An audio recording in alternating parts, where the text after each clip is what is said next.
একদিকে কলঙ্কের দাগ আসাম বিশ্ববিদ্যালয়, অন্যদিকে ত্রিপুরাতেও কিন্তু আরো একটি কলঙ্কের ছবি। সদ্যজাত শিশু বিক্রির অভিযোগ ত্রিপুরায়। 1.5 লক্ষ টাকার বিনিময়ে শিশু বিক্রি। আর্থিক অনটনের কারণে শিশু বিক্রি, নাকি এটা একটা ব্যবসা? ত্রিপুরায় কি এখন শিশুদের নিয়ে ব্যবসা চলছে? এই এতগুলো প্রশ্ন আজকে এক জায়গায় আসছে, এবং সেই যখন ত্রিপুরায় যখন এই ধরনের ছবি উঠে আসছে, তখন ত্রিপুরার প্রশাসন, ত্রিপুরার মন্ত্রী, ত্রিপুরার বিধায়ক তারা কি করছেন? তারা আনন্দে মেতে রয়েছেন। একদিকে আর্থিক অনটনের কারণেই কিন্তু শিশু বিক্রির অভিযোগ উঠে আসছে, কিন্তু অন্যদিকে কেউ কেউ বলছেন যে এটা কি পিছনে ব্যবসাও থাকতে পারে। ত্রিপুরায় আজকে এই যে ঘটনা উঠে এলো, তার রীতিমতো আপনাদের আটকে দেবে। কারণ শিশু বিক্রির মতন একটা গুরুতর অভিযোগ উঠছে। সদ্যজাত শিশু, যেদিন শিশুর জন্ম হয়েছে সেই দিনই নাকি সেই শিশুকে বিক্রি করা হয়েছে 1.5 লক্ষ টাকার বিনিময়। এবং যেটা জানা যাচ্ছে, এই অভিযোগ কে করছেন? এই অভিযোগ করছেন যে একজন স্বামী তার স্ত্রীকে নিয়ে যিনি বাস করছিলেন, সেই পরিবারেরই একজন আজকে এই অভিযোগ করছেন। অর্থাৎ পরিবারের মানুষ যখন অভিযোগ করছেন, তখন তার মধ্যে সত্যতা আছে এটাই কিন্তু বলছেন স্থানীয় বাসিন্দারা, এটাই বলছেন ত্রিপুরাবাসী। কিন্তু সেইখানে দাঁড়িয়ে বিধায়ক, মন্ত্রী তিনি আমোদ প্রমোদে ব্যস্ত রয়েছেন। যে ব্যক্তি আজকে এই শিশু বিক্রি করলেন, তারা বলছেন যে আর্থিক সমস্যা ছিল, কিন্তু এতটাই আর্থিক সমস্যা যে আজকে প্রশাসন জানাজানি হওয়ার পরেও কোনো ব্যবস্থা নিচ্ছে না, কোনো পদক্ষেপ করছে না। কেন? ত্রিপুরায় কি তাহলে এখন শিশু বিক্রিটা একটা কালচার হয়ে দাঁড়িয়েছে? সেটাই এখন বড় প্রশ্ন। শুনবো সেই পরিবারের লোকজন এবং যারা এই কাজ করেছেন তারা কি বলছেন, শুনুন।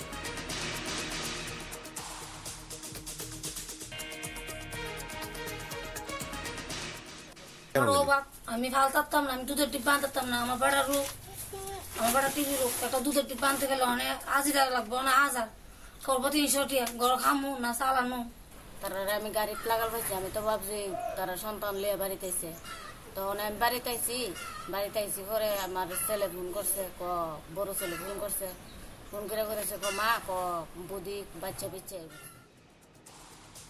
শুনলেন তো, একটা সদ্যজাত শিশু বিক্রি হয়েছে, তা নিয়ে কি কি অভিযোগ বা পাল্টা অভিযোগ, এক আক্রমণ চললো, সবকিছু আপনারা শুনলেন। এবার আপনাদের শোনাবো সেই ছবি যেইটা ইতিমধ্যেই ভাইরাল। শিশু বিক্রির অভিযোগ উঠেছে, প্রশাসন কি করছে, মন্ত্রী কি করছে, বিধায়ক কি করছে দেখুন। বলে না সেটা পুরনো গান ছিল, বেজে গেল কালিরামের ঢোল, এটা কথা ছিল, এটা গান ছিল। আজকে মন্ত্রী সেখানে আমোদ প্রমোদে ব্যস্ত। কে মন্ত্রী? বৃষকেতু দেববর্মা। তিনি কে? তিনি হচ্ছেন শিল্প এবং বাণিজ্য দপ্তরের প্রতিমন্ত্রী। দেখুন সেই ছবি, মন্ত্রী বাজাচ্ছেন ঢোল, এবং সেই ঢোল বাজানোর ছবি ইতিমধ্যেই ভাইরাল। এবং তিনি যে কিছু করছেন না, তিনি একজন বিধায়ক, তিনি সিমনা বিধানসভার বিধায়ক, তিনি সেই অঞ্চলের বিধায়ক যে অঞ্চলে এই শিশু বিক্রি ঘটেছে, তিনি সেই অঞ্চলের বিধায়ক যে অঞ্চলে আর্থিক অনটন থাকা সত্ত্বেও তিনি কোনো কাজ করছেন না, তিনি সেই অঞ্চলের বিধায়ক যে অঞ্চলে আজকে শিশু বিক্রি হচ্ছে, কিন্তু সেইখানে ব্যবসার অভিযোগ উঠছে, কিন্তু তিনি কোনো ব্যবস্থা নিচ্ছেন না।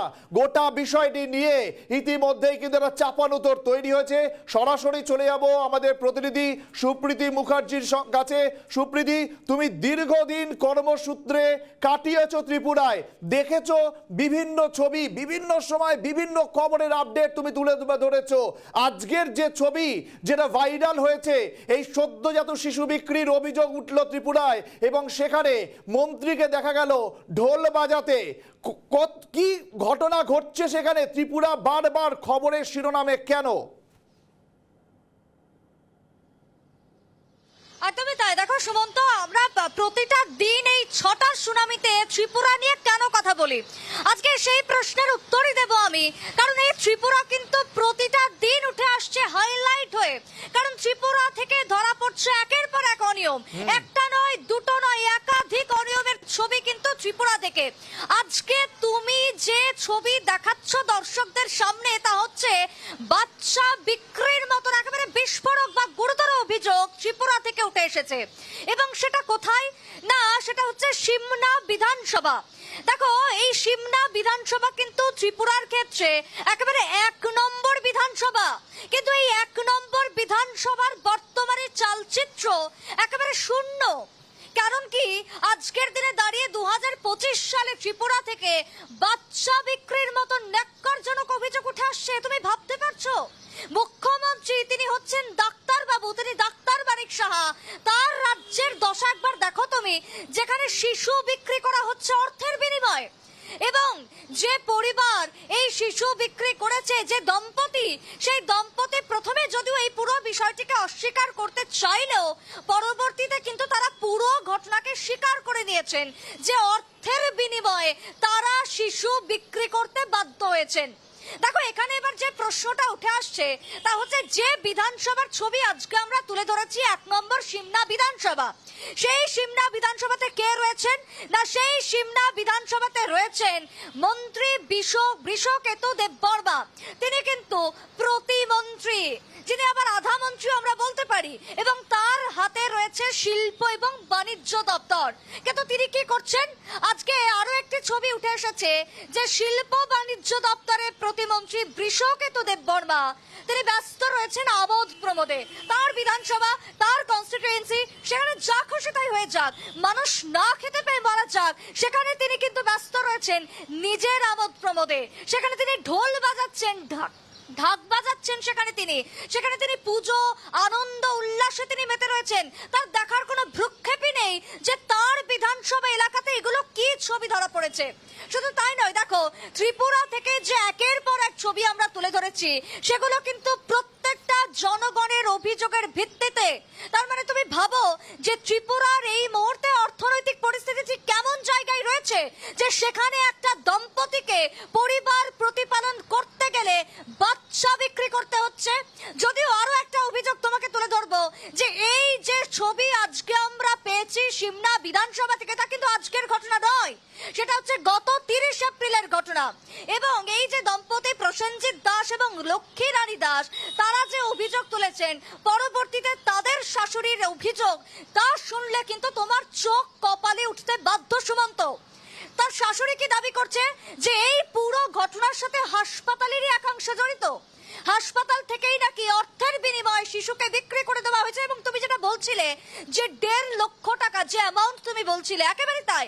যে অভিযোগ আমাদের কাছে এসেছে এবং একটা লাইন আমরা শুনতে পেয়েছি যে 1.5 লক্ষ টাকার বিনিময়ে হাসপাতাল থেকেই নাকি এই পুরো ঘটনাটাকে করা হয়েছে। তার মানে সুপ্রীতি, এই জিনিসটা কিন্তু পরিষ্কার যে আজকের দিনে যে আর্থিক অনটনের কথা বলা হচ্ছে, আদতে এটা আর্থিক অনটন নয়, এটা একটা ব্যবসা, এটা একটা চক্র যেটা সেখানে কাজ করছে।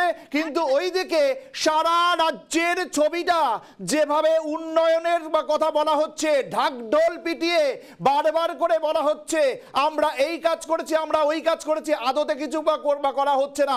অনেক ধন্যবাদ সুপ্রীতি তোমাকে।